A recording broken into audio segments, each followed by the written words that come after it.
Bom dia, família, tudo bem com vocês? Comigo está tudo ótimo, graças a Deus. Eu quero hoje, nessa caroninha que eu vou dar para vocês, eu vou responder uma pergunta da Vera Mônica. Ela fez uma pergunta num dos vídeos que eu falo sobre o segundo casamento. E essa, na verdade, é uma dúvida que todo mundo que passa ou está passando pelo segundo casamento e de repente se confronta com a verdade a respeito do assunto, se preocupa. E a grande dúvida é: existe salvação para quem está no segundo casamento? Existe salvação para quem está no segundo casamento? Por que essa pergunta é importante? Porque quem adentra no mundo religioso, no mundo espiritual, o grande troféu de tudo aquilo que você fizer nessa vida, no balanço do bom e do ruim, é a prometida salvação. Então nós aprendemos, quando participamos de uma religião, de uma igreja, ao estudarmos a Bíblia, que se nós formos boas pessoas, bons indivíduos, nós fizermos mais coisas boas do que coisas ruins, se nós cumprirmos tudo aquilo que a Bíblia diz, então nós seremos premiados com a salvação. E aí hoje nós vivemos, com isso na cabeça. Então quer dizer que se eu não devolver o dízimo, eu não vou ser salvo.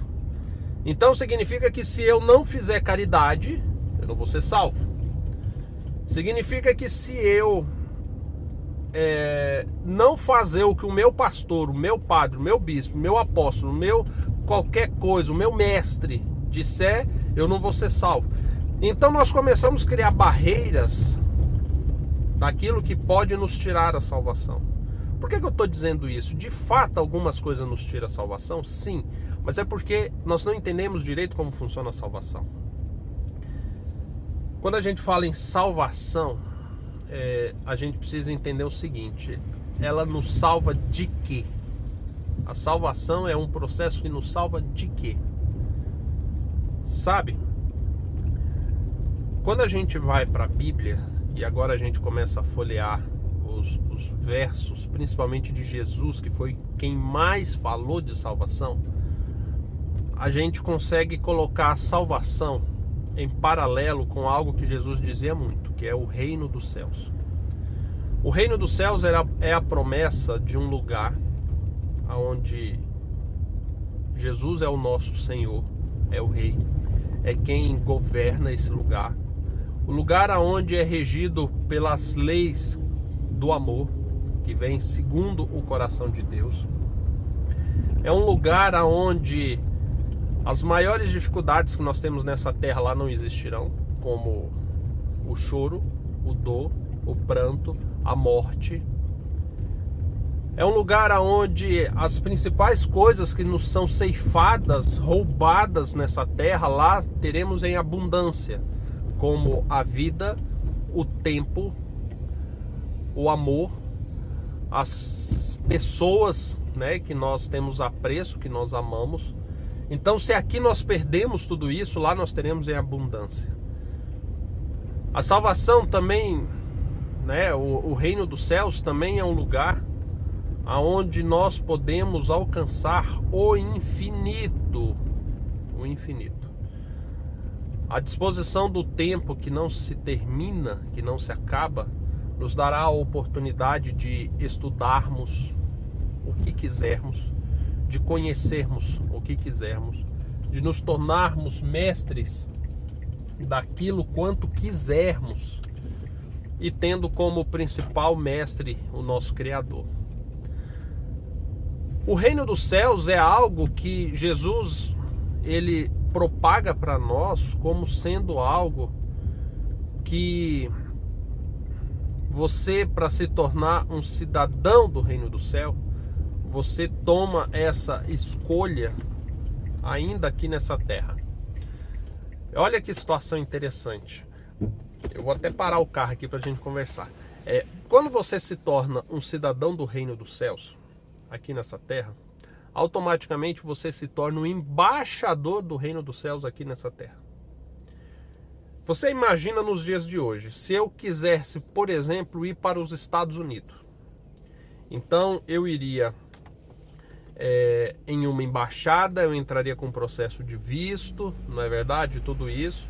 Eles diriam para mim assim: você vai lá para trabalhar? Você quer morar lá? Ou você quer apenas visitar, como um estudante ou como um turista? E aí eu pego e falo assim: olha, a maioria pelo menos, né? Olha, eu quero ser um turista. Eu quero conhecer a Disney, eu quero conhecer Las Vegas, eu quero conhecer Orlando. E aí eles vão colocar lá no seu visto, turista. E agora você tem acesso aos Estados Unidos. O reino dos céus é semelhante, porém com diferenças críticas em relação a isso. Por quê? No reino dos céus, não é possível que eu vá lá com um visto apenas de trabalhador. O reino dos céus não me permite emitir um visto apenas como turista. Ou seja, não dá para eu ir para o reino dos céus e passar um semestre lá, 3 meses lá. E sabe, antes de eu adentrar o principal visto acerca do reino dos céus, muitas religiões hoje vendem, propagam, divulgam, ofertam o reino do céu com visto de turista. Sabe por quê? Porque o turista, a pátria dele, a casa dele, o domicílio dele não é lá para onde ele está indo, mas continua sendo o seu país de origem. Ele não tem preocupação com a língua, ele não tem preocupação com o que ele vai levar, ele não tem preocupação com o que está acontecendo naquele país, ele simplesmente quer o melhor de lá por um prazo específico e depois ele retorna às suas origens. Curiosamente, muitas igrejas ensinam que é possível você ter um visto para o céu, na condição de turista, mas você viver nessa terra como se de fato você fosse um habitante dela. Você está entendendo? Então você vive segundo o que os homens vivem, o que o costume da sua nação vive, o que a cultura vive. Você faz o que todo mundo faz, você anda como os ímpios andam, você sonha como os ímpios sonham, você planeja como os ímpios planejam. Só que você tem um visto falso de turista para o reino dos céus. E existe o visto principal para o reino dos céus, esse que Jesus ensinou. E como é que funciona esse visto? Esse visto você vende a tua casa, você abdica da tua naturalidade, de onde quer que você seja, e agora você bate na embaixada do reino dos céus e diz assim: olha, eu quero ser um cidadão do reino dos céus. Sabe o que é mais interessante? É que o cidadão do reino dos céus, ele só se torna um cidadão quando ele se torna um ser humano sem pátria, sem naturalidade nenhuma. Porque o processo para você se tornar um cidadão do reino do céu é você se abdicar da tua naturalidade. É você abrir mão da tua vida, é você abrir mão dos teus sonhos. E Jesus disse isso, que só alcançaria a vida eterna aquele que perdesse essa vida. Somente aquele que pega a sua cruz e segue é aquele que terá o galardão. E agora, quando você abre mão de tudo que você tem, e esse mundo agora te expulsa, porque você não é natural mais dele, agora o reino do céu emite um visto para você, na condição de cidadão do reino do céu. Só que tem um problema. Olha o problema. O reino do céu ainda não está acessível aos seres humanos. Não é possível eu ou você adentrar lá. Nós temos o visto, mas nós não podemos entrar lá. Então, o que é feito? Agora, na condição do reino do céu, você pode continuar morando no Brasil, nos Estados Unidos, na Nigéria, em qualquer lugar. Você ainda pode morar. Só que agora o reino dos céus, aonde você estiver, ele transforma em uma embaixada. Ou seja, onde você está é um território do reino dos céus. As leis que regem aonde você vive são as leis do reino dos céus. Os teus planos, o teu dia a dia, os teus costumes, os teus sonhos, as tuas atividades, os teus princípios, todos são provenientes do reino dos céus. Quem chega até você não chega em qualquer lugar, chega num cidadão do reino dos céus. Isso é o que Cristo faz. Então a salvação não é simplesmente a conta, um balanço do que fiz mais de certo ou menos de errado. Não é isso. A salvação é um princípio de vida, é um estilo de vida, é uma conduta de vida que você toma primeiro por amor, por entender que tudo isso te é ofertado a preço de sangue. Quando você entende isso, você agora está apto a pedir o teu visto. Pode ser que você entenda isso, mas pode ser que você não queira, tá? Então a salvação, esse processo de você se tornar membro, cidadão do reino dos céus, ele é tão somente porque Cristo viabilizou isso. Sem Cristo, não tem como entrar no reino dos céus. Não tem como você analisar tudo isso que eu te falei e falar assim, Diego, gostei, viu? Boa proposta.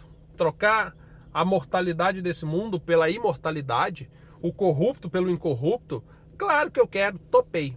Mas se Cristo não for o centro dessa sua escolha, infelizmente, o teu visto será um visto de turista. E os vistos de turista, quando o reino do céu for aberto, vai chegar muita gente com visto de turista, falando assim, mestre, nós curamos em teu nome, nós profetizamos em teu nome, fizemos tudo em teu nome, olha aqui, ó, temos um visto para entrar no reino dos céus. E Jesus vai falar assim, eu não vos conheço. Apartai-vos de mim, vós que praticais iniquidade. Tá entendendo? Então, quando a gente fala de salvação, nós estamos falando disso. Agora, a gente entra com o assunto do segundo casamento. A pessoa que vive no segundo casamento obterá a salvação? Vamos responder isso de uma forma bem coerente, e eu posso até perder inscritos agora com o que eu vou dizer, mas eu vou dizer porque quem me acompanha mais tempo sabe que eu não fujo da verdade. Pessoal, quem está no primeiro casamento tem a garantia da salvação? Não, porque a salvação não consiste em casar-se ou dar-se em casamento. A salvação consiste em tudo isso que eu falei nesses 11 minutos de vídeo. Você estar no segundo casamento e você abandonar o segundo casamento significa que você vai ser salvo? Também não. Mas nós temos uma certeza. De acordo com as leis desse reino dos céus, o reino dos céus não será casamentos, sabe? Toda a sua estrutura não é pautada em casamentos. Toda a sua estrutura não é pautada em princípios e valores humanos aqui nessa terra. Não é pautada em capitalismo, enquanto você devolve de dízimo ou você doa de oferta. Não é nada disso. Pra você ter noção, as ruas desse lugar é de ouro. Ou seja, o capital não é problema. Sabe, as pessoas, a forma com que ela vive, nesse lugar não é problema. Essas pessoas lá não morrerão. Sabe? O seu nível intelectual não é problema hoje para você aceitar ou não a salvação. Porque lá, essas pessoas terão a eternidade para aprender. Então, enquanto você sabe a sua situação financeira, o seu casamento, nada disso é requisito para a salvação. Tá? A proposta da salvação ela é totalmente aversa a isso. Então vamos entender. O que pega no segundo casamento no que diz respeito à salvação? Nós temos uma lei, um princípio, de que Deus instituiu um casamento para defender alguns valores importantíssimos. Qual valor seria esse? Primeiro, você fazer um compromisso com alguém que é semelhante a você e você ser capaz de honrar e cumprir esse compromisso enquanto você viver. Enquanto você viver. Lá no reino dos céus, lembre-se que os princípios, os valores, a sua permanência lá será enquanto você viver, será eterno. Então, se aqui nessa terra, com 80, 90 anos de vida, você não é capaz de cumprir um compromisso, certamente você não está a ponto pronto para cumprir um compromisso eterno com Deus. Tá entendendo? E quando a gente fala com Deus, note que Jesus, inúmeras vezes, ele comparou o nosso relacionamento com ele com os nossos relacionamentos com o próximo. Inclusive com o perdão. Que ele diz assim, que se você não é capaz de perdoar o teu irmão, que está aqui, que você vê, Deus que está lá no céu também não será capaz de te perdoar. Porque assim como nós perdoamos, nós seremos perdoados.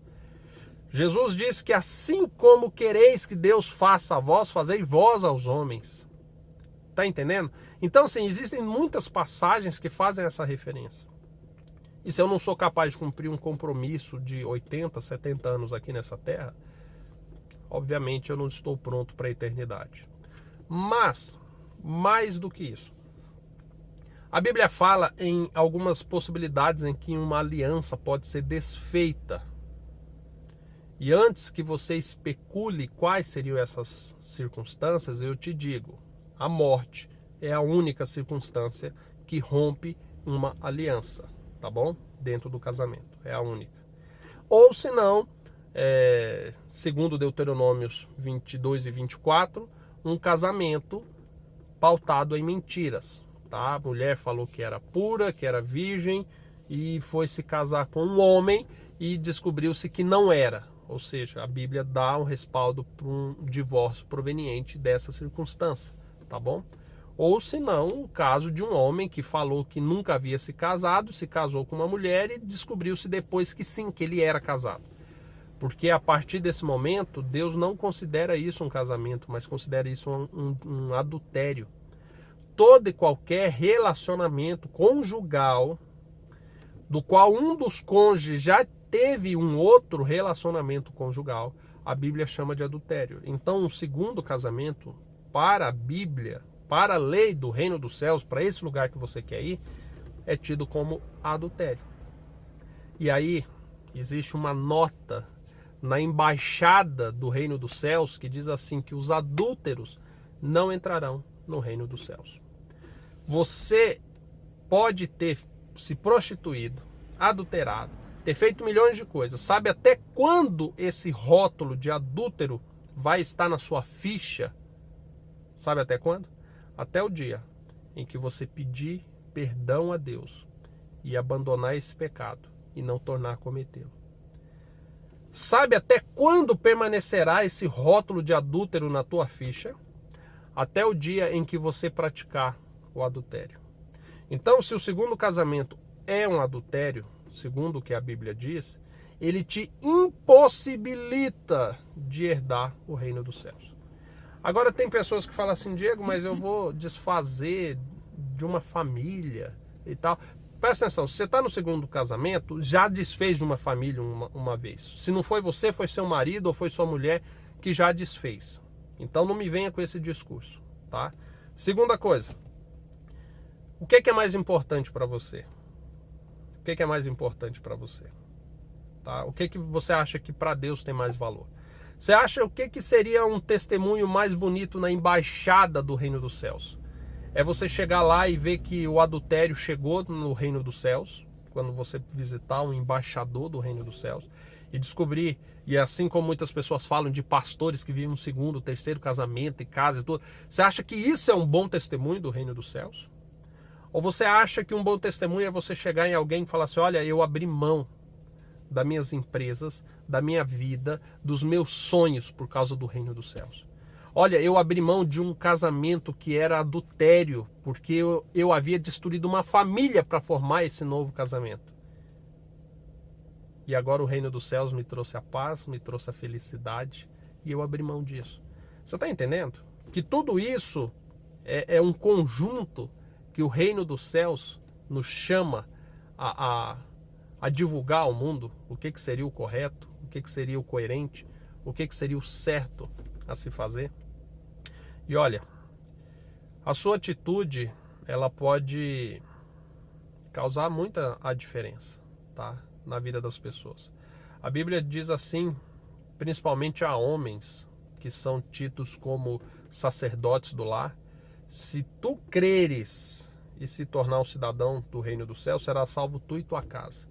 Isso significa que algumas decisões que nós tomamos vai criar uma extensão sobre os demais membros da nossa casa. Filhos, esposa. Então, se você, homem, está no segundo casamento, tu tá levando a tua mulher, possivelmente, a um adultério também, porque talvez agora que você quis se casar de novo, ela também está querendo, então você está levando uma leva de gente a cometer adultério. Teus filhos estão aprendendo totalmente errado a respeito disso. E uma mudança de atitude sua poderá fazer com que a tua mulher deixe de pecar e estenda a salvação a teus filhos, porque agora eles estão conhecendo o certo. Você, mulher, a mesma coisa. É certo que você não sabe, né? Agora usando as palavras de Paulo de 1 Coríntios capítulo 7, você não sabe se as tuas decisões poderão salvar ou não teu marido. Mas se você fizer o certo, a chance dele ser salvo é muito maior do que você continuar fazendo o errado. Entende? Então, respondendo à pergunta que nos foi feita acerca da salvação, eu quero resumir rapidamente o seguinte. Salvação não é sinônimo de casamento. Correto? Isso ficou bem claro, né? E você casar-se ou não casar-se não é garantia da salvação. Mais uma vida em um casamento que a Bíblia chama de adultério, isso sim pode te tirar a salvação. Tá bom? Principalmente pelos motivos. Que geralmente quem quer permanecer no segundo casamento não é por uma instrução bíblica, não é porque Deus apareceu numa sarça ardente e disse, casa-se de novo. Não. É um desejo pessoal, é uma influência cultural, é porque as pessoas dizem que você merece ser feliz, é aqui, nessa terra, nessa vida, é agora, sabe? E aí por isso você não quer abrir mão, é por isso que você não quer confiar naquilo que Deus está preparando para nós. Coisas que os olhos nunca viram, que a mente humana jamais imaginou, coisas fantásticas Deus está preparando, mas você prefere se apegar naquilo que você tem agora, a certeza que você tem agora.